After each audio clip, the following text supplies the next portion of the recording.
Ya Rabbi binabina irham nabi wa umina waghfir lana wa abina waghfir lana wa umina. Indung tunggul narahayu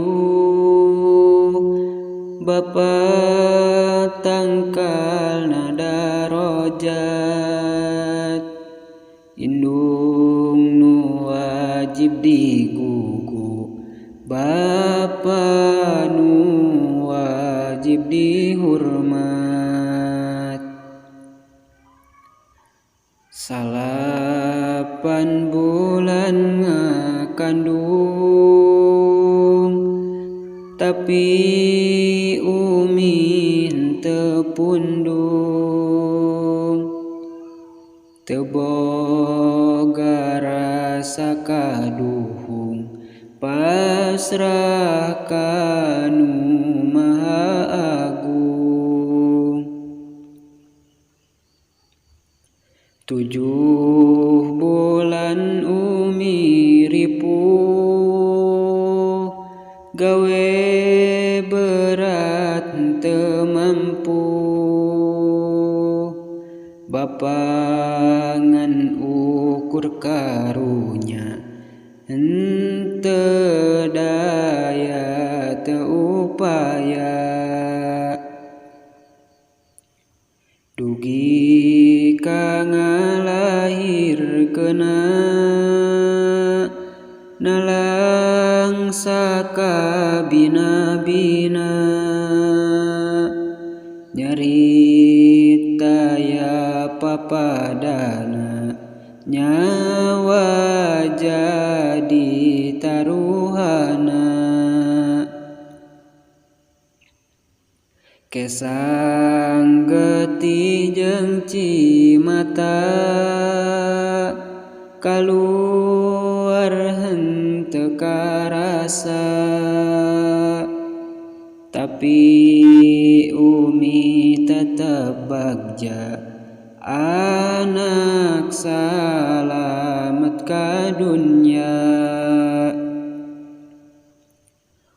Orokna ing hakan ditangkep jeung diciuman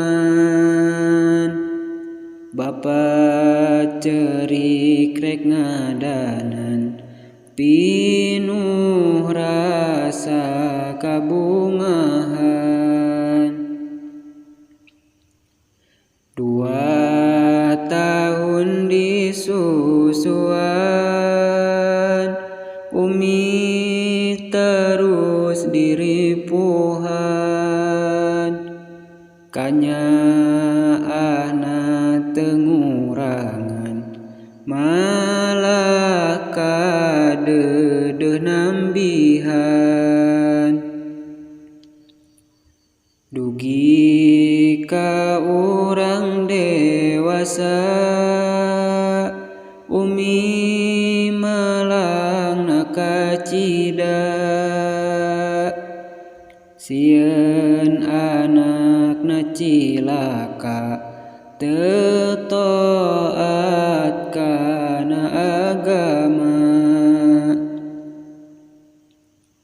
Umi terus ngaduakeun sanajan anak nyusahkeun umi teu liren ngadoa sanajan anak doraka.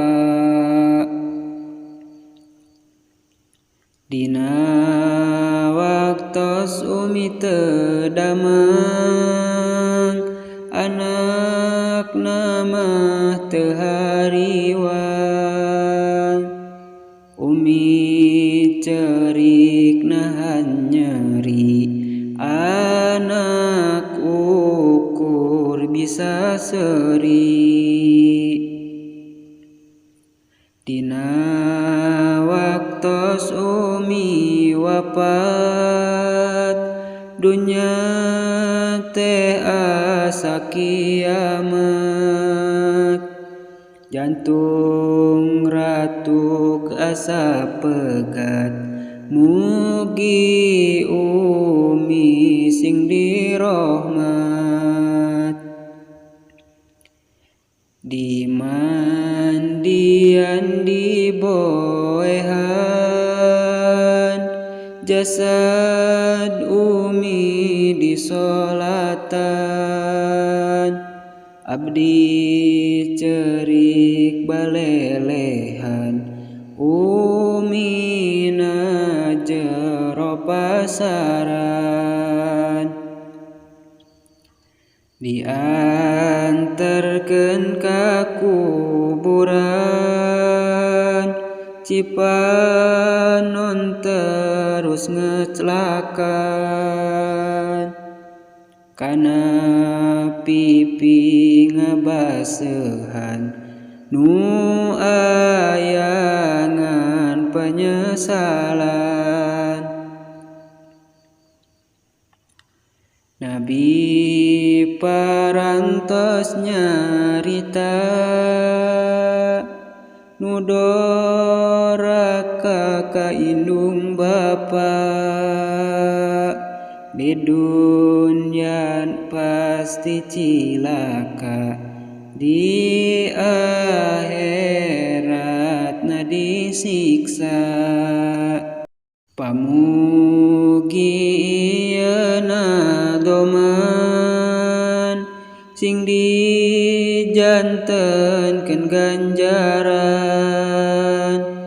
ka umi di pakuburan dipaparin kanikmatan panungtung doa sim abdi ya Allah tepangkeun abdi jaga sareng umi abdi sasarengan ka kulawargi